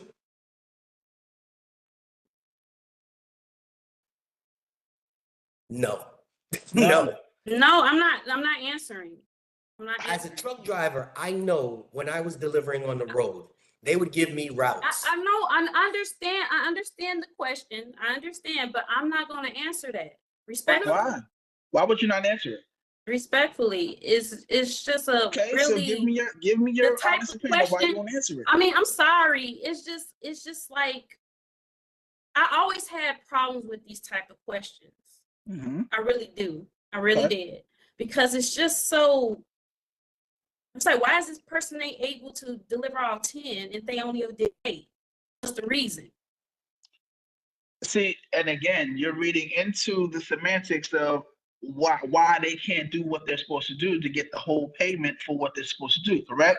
Don't read into that. That's why I said the question is, do you deserve the whole payment if you only did part of the job?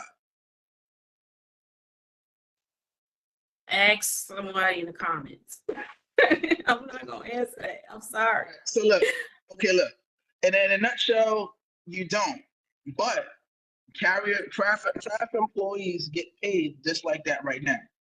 They don't do the whole job, but they expect to get paid everything that they have. I had a conversation the last time we was on, remember this, Jay, where the guy was like, if I was given an hour overtime and I only used a half hour overtime, am I still in time?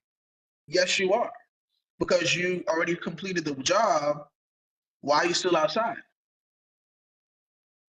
I'm not the type of carrier, so No, I never said you did. I never said you did. Yeah. I never said you did. No, this is a conversation we had the last call we had, and the gentleman said that, well, he had an hour overtime, and management said to him that he was still in time. So I said to him, what time did you finish the pivot? He finished it in 30 minutes. Well, why did you stay outside for another 30 minutes? What were you doing? That's considered still in time. So again, everything is, again, with the post office, every time is money. Okay, people don't like to believe that, but that's what it is. Time is money. So that means if you get paid every minute, like you said, city carriers get paid by the hour. So you make $30 an hour, $20 an hour as a CCA or whatever. That equates to money right there. So if I don't have to pay you that extra 30 minutes, that's money I saved. That's what that is. And a lot of people go the extra mile or take the extra mile when they don't earn it. That's where the problem lies. That's a disconnect between management and craft employees. Craft employees feel they deserve it because it was given. Management says if the work is not there, you don't get it. That's where the disconnect is, right there. That's why I asked that question.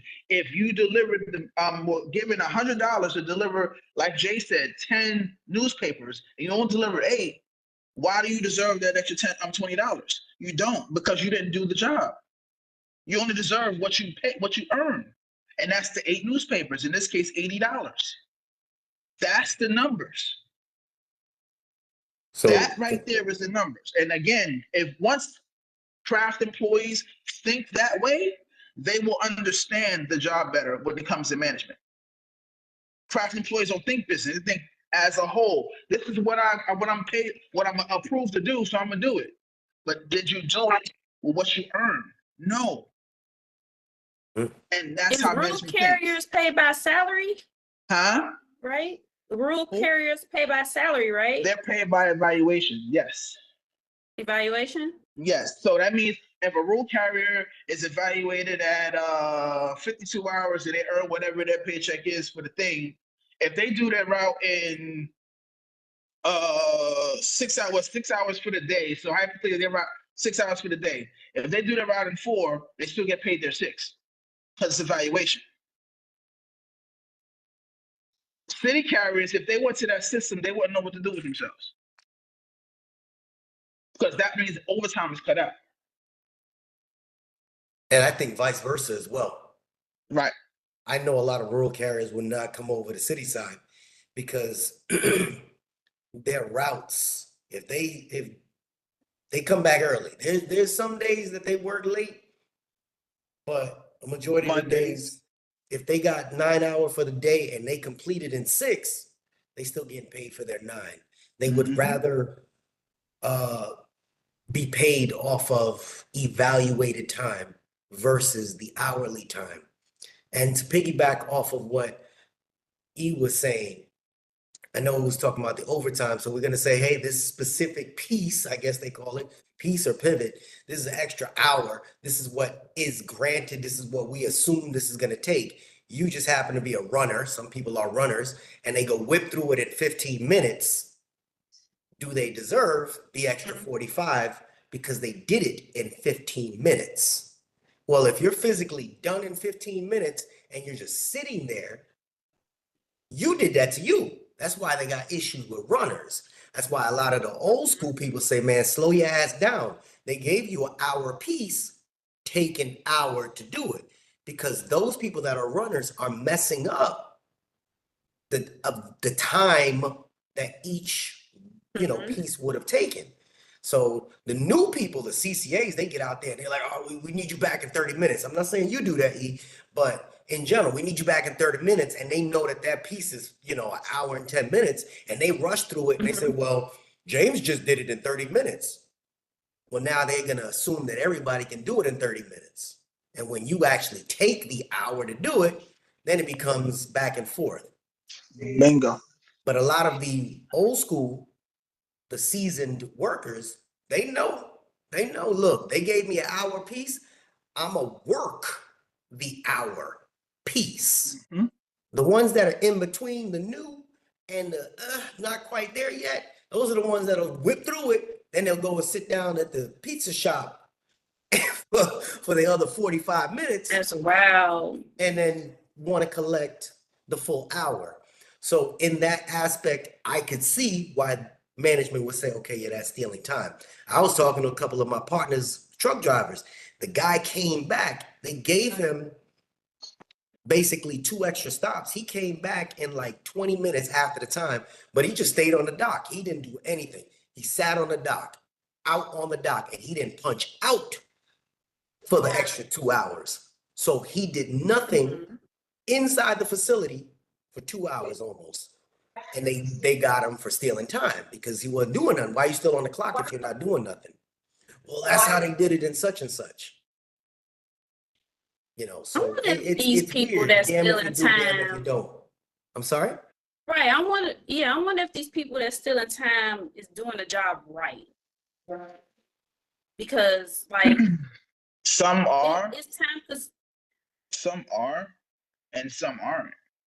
Because some might, and again, that goes with the people that actually care about the job and some people that don't care about the job.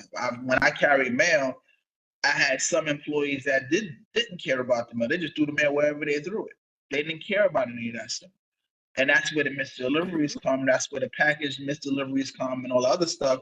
Then you get the customer complaints. So I didn't get my mail, or I didn't get certified, or the package that I'm waiting for. Oh, who was on the route? So-and-so was on the route. So we split the route today.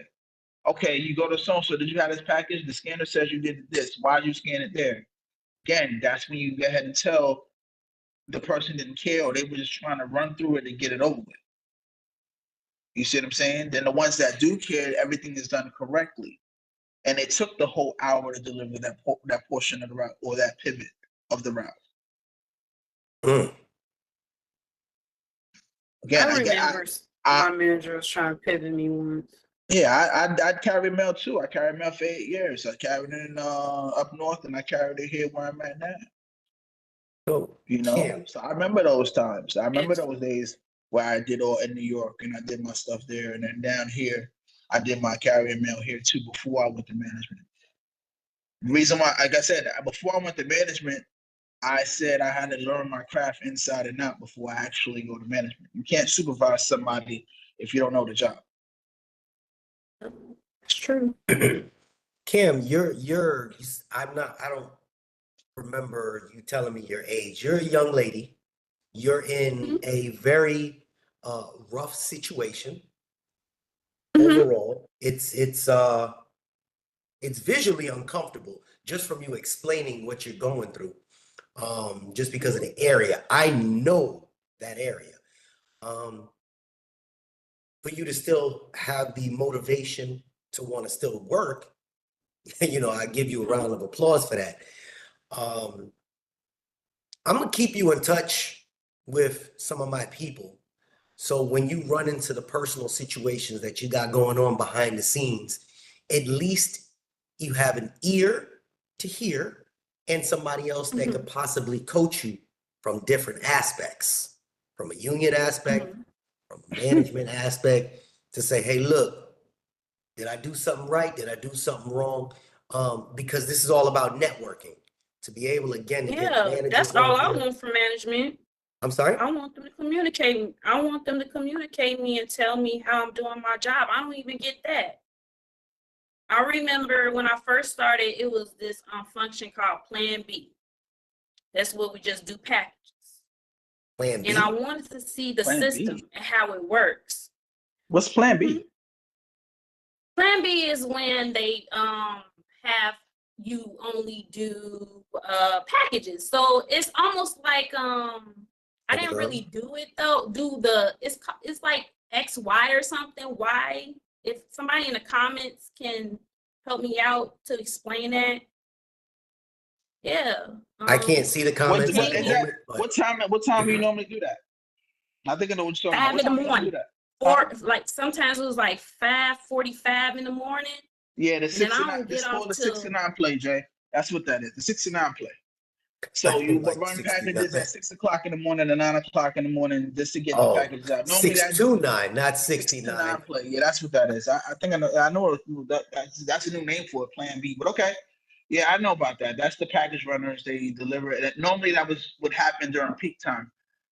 With the 6 to 9 play. Depends if your office is bigger, then it would do during the regular year, the rest of the season as well. But normally that's during the peak season, holiday season, Christmas and Thanksgiving. Right. Yeah, I know what that is. Okay. So overall, I know we've been on here for about an hour and 45 minutes. An hour, dude. My time stayed 2 hours and some change, bro. But that's That just was me and you. We've been on here that long. Oh, okay, my bad. I just got a chart for those that even care. Some people care. Invest in Nike. Right now, everything else is going down. Nike. It's 55, 58 per stock. Some people get it, some people don't. Some people's grasping that information, others are letting it go past. But Nike always goes up.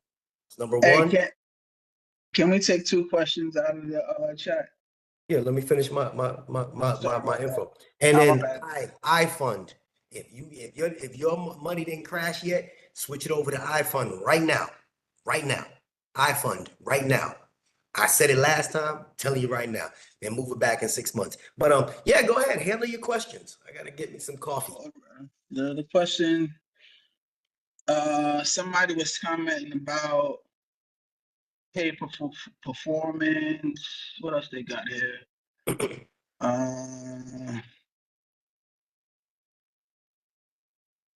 Management still time by waiting for telecons. Man, as a supervisor can do postmasters jobs. Let's start with the management. Management doesn't steal time by waiting for telecons. We have telecons to discuss exactly the status of the office, also to discuss the budget hours and stuff like that. Like I have 11 o'clock telecon every day to make sure that we're staying to budget. Also, we go over things that have to be given to the employees when it comes to safety standards. We also go over preventable ways to assist the carriers from getting into vehicle accidents or slip, trips, and falls and stuff like that. So we don't sit around and play ring around the rosy on telecoms. We actually discuss things that matter. Supervisors can do the jobs of postmasters, but there's a lot more extensive training to be a postmaster. So it's not being a postmaster. People think that, I just sit in the office. It's a heavy job because I do a lot of other things besides sitting in the office. I also go outside and talk to different new developments and everything and make sure that their mailboxes are set up properly according to standard and stuff like that. I also talk to customers. I also do things around the city of the place that I'm at to get ahead and do customer relations and stuff like that. So it's a lot of things that we do as postmasters that supervisors cannot do. And the last one was, what was it?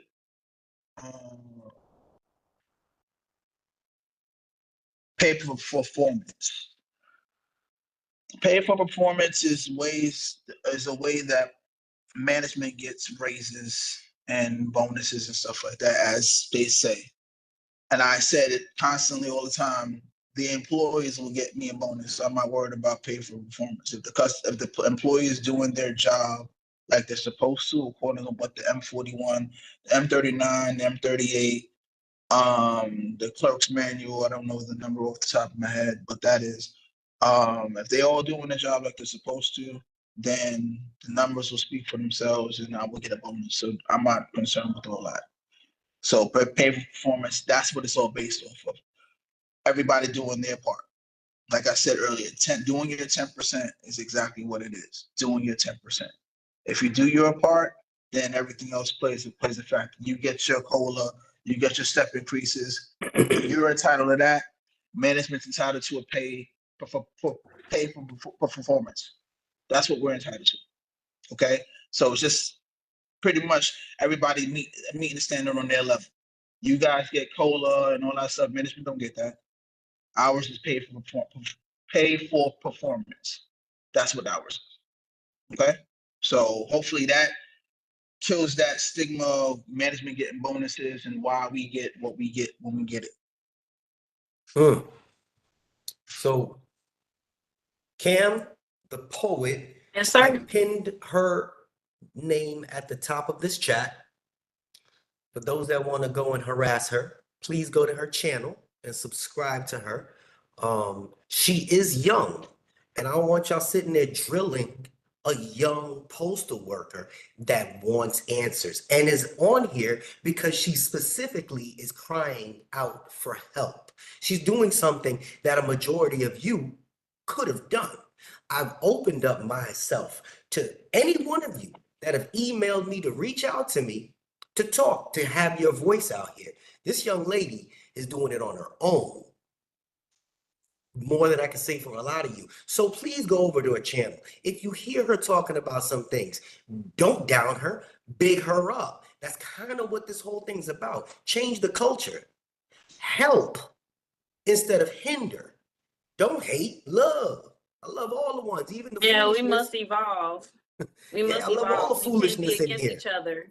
That's it. If she You has enough, gotta ask the union what you need. You ask management what you need. You gotta ask both parties of what you need. For real. And if they're not gonna listen, go search for it. Search for it. That's what I did. I'm looking up policies, regulations, see everything, they break it. Yo, I'm in some for real, you know? So it's kind of like, yo, hey, y'all need to tighten up because somebody gonna lose their job and it's not gonna be me because I'm doing everything right. At least I try my best due to the conditions. So y'all see, this is real shit. She's in the, did my video freeze? She's in some real shit. Right in the back, you see that she has that shit is, I was in New York. We used to have the jam things on the ground. You remember that? Remember that, E? We used to have those things that were locking the ground, that metal. Yeah. She in it. She in it. And she crying out for help. Yeah. To her postal family. So please check out our channel. If don't let nobody backdoor you. There it is. Help her. Say, don't look, let nobody this, that, this, and the third. She learning. She educating herself. And for any one of y'all, Mr. E has always been open. I put him in contact with a few people a couple of times. They say, hey, let me get your feedback. And he gives it to them straightforward. He gonna read out the book. This is the rules that everybody abides by. And then I don't speak for him. But this is what we're doing. We're bringing people together. The union. That's what, like the question that they asked earlier, what's this? And then I said, okay, this is the book answer. This is the common sense answer. You decide what you want after that. There it is. Everybody don't have common sense though. People need to be taught. We are different learners. This is what headquarters told me today. Headquarters told me that you don't get paid to do common sense. I promise you they did. Yeah, they do. I swear they did. God. Yeah, they do. Listen, I was on the phone with headquarters today arguing for my road carriers. And I said, this doesn't make sense. Well, you don't get paid to make common sense decisions. I said, who said that? Who said that lie? And that's when we got into it. We got into a big shot match. And after that, I hung up the phone. And I said, I'm not doing it. Gotcha. And that was it. And sure enough, at the end of the whole thing, I don't have to do the thing they were trying to make me do. I'll just say it like that. And that was one of the reasons why I stepped down from where I was at. I had, yeah, it's almost identical to what you're saying. And she looked at me and said, yeah, but we don't do things that way. And I was like, but the data's right here in front of you. What do you mean? Right. Yeah, that's exactly what I said. Remember, upper management, they look at the computer screen. That's all they look at. They're not interfere with us to see exactly what is really going on. And that's what my job is, to say, okay, before you do this decision, this is what's really happening on the ground. So before you do it, you better listen to what I'm saying. If you don't listen to what I'm saying, it's going to be jacked up and I have to do it again later on, and I'm going to waste money. Aren't we trying to save money? Yes. So why am I doing it your way? Go ahead, Ken. And I showed them the facts, and they still want to do it their way. That's when we get into a big shot match. I'm talking too much. Go ahead, Ken. Sorry. Hey, you're good. I'm learning a lot. I have experienced, break-ins in my buildings, and I wrote a statement to my postmaster and they never came out. And it happened again. I wrote another statement and they never came out. And I was like, since y'all don't give, I tried. I did all I could. So what happens in that type of situation? Like, I'm stuck. Like, I don't want to do everybody's job. I don't want to dip into your description and know what you're supposed to do. And I'm a carrier. Life experience. Let's go back. What was that? Brownsville. 2007. 2007. I'm not gonna get the address. As I still remember the address to this day. So the ladies, I went in there, it was check day. Went in there, they held me hostage because I didn't want to give the check up. So what happened is, I'm putting the mail in the mailbox. The box is open, so obviously they can't touch anything in the box. The lady came in, and from the door, the next lady that was standing there said, "Oh, your check came in." And, "Oh, great." And she went to reach her hand in the box, and I said, "Ma'am, you can't." And it's all I said was, "Ma'am, you can." And she went from 0 to 60 in 10 seconds. And I just let her go off and let her say whatever. And I said, "Man, can I see that real quick?" Talking about the mail, she actually was crazy enough to give it back to me. So I put it in the back of my stack and I continued to deliver the mail. Ignored her, did everything like that. Next thing you know, when it came time I was done, I started locking everything up and I put her check and her mail inside my satchel, about to roll out. "Where you going with my check?" And she started calling me all types of this, that, and third. I mean, literally everything but a man of God. Then I was, I said, "Oh, so I can't leave." And then, again, everybody was watching. So I said, "Ma'am, I have to go. Can I leave?" "No, you can't leave till you get my." I said, "Okay." I pick up the phone, call up my supervisor. "Supervisor, hey, they holding me hostage here because I'm going to give the check up." And then she's screaming and hollering into the Bluetooth, because again, I had my Bluetooth earpiece on and everything. She's screaming and hollering. And the supervisor heard what she said. Then he asked me what happened.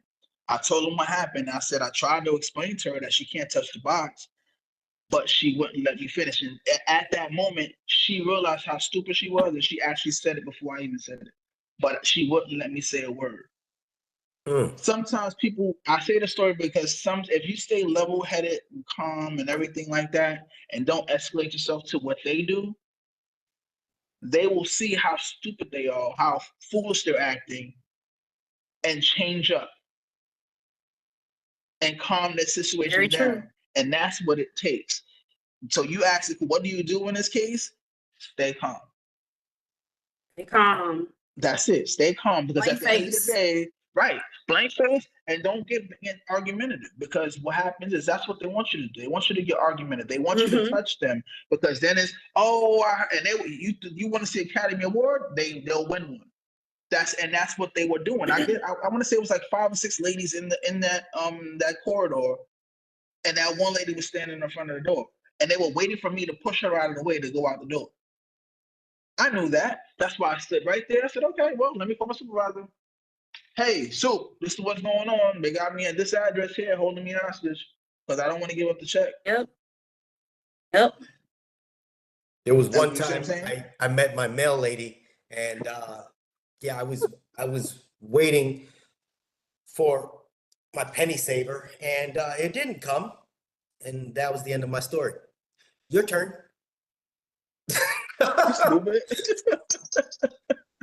Listen, it's getting late. It's after 9. Listen, I love you, Mr. E. I love you, Cam. I love y'all, Postal family. Even though y'all are in the comment section tripping up. I can't wait to read these live comments over again, because Oh, y'all over there they're tripping. funny. Can't wait. They're hilarious. I I'm can't reading wait. them the whole time. I'm I'm definitely like, making wow. out the video. But no, I love it, man, because we always got the silly ones, but they bring the life to it. Well, the silliest one is Bryce I Braxton. appreciate That's all the the silliest comments. one right there. Even the ignorant ones. Bryce been Oh, around that's for what a it while. is. One. I And think the we new just one is being sarcastic. 11 concepts. He's talking about, oh yeah, get rid of all postmasters and all this other nonsense. Like, why do you say that? Yeah. Man, now you putting them in a box like they put you in a box. But You know what everybody I'm saying? in the comment section, Whatever. who's got better pizza? New York pizza. New Never York mind. pizza. Stop that. Listen, Oh, sure. I got to You go. got admirers in here too, girl. Who's that? I'm can't just see. human, y'all. I minimized that. I'm looking like a damn And that. for all this. Tomorrow, I have 2 ladies coming on from Detroit, Michigan. They're a little more yeah. So, viewer discretion is advised. Viewer discretion is advised. They're really into the union end of it, and they're a little closer towards the NALC tops. Those are the ones that go and bother the people that are right next to Mr. Renfro. And I gave them a free pass tomorrow to come on here. I've never had 2 women against 1 J, at least not at this age. I remember back. Never mind. All right, Postal family, I love y'all. Be good, be easy. Dre, Concepts, Joseph, Thomas, Irish, Lazarus, that's Jesus, Lazarus, and everybody else. Steven, when I come to New York, a couple months, pizza, brother. Why are they wearing hats? Oh yeah. Also, if y'all leave comments, I am going to go through these comments and answer. I will. That's gonna be my homework assignment every day until I complete it. So I'm with y'all. I'm union. I'm with y'all. So I'm going to answer these questions, even the challenging ones. And if I don't know the answer, I will find out. okay, all right. Do your thug dizzle. All right. With all that being said, this is Cam, this is E, and this is JH, and I'm out. And we are out. And give me 1 second, and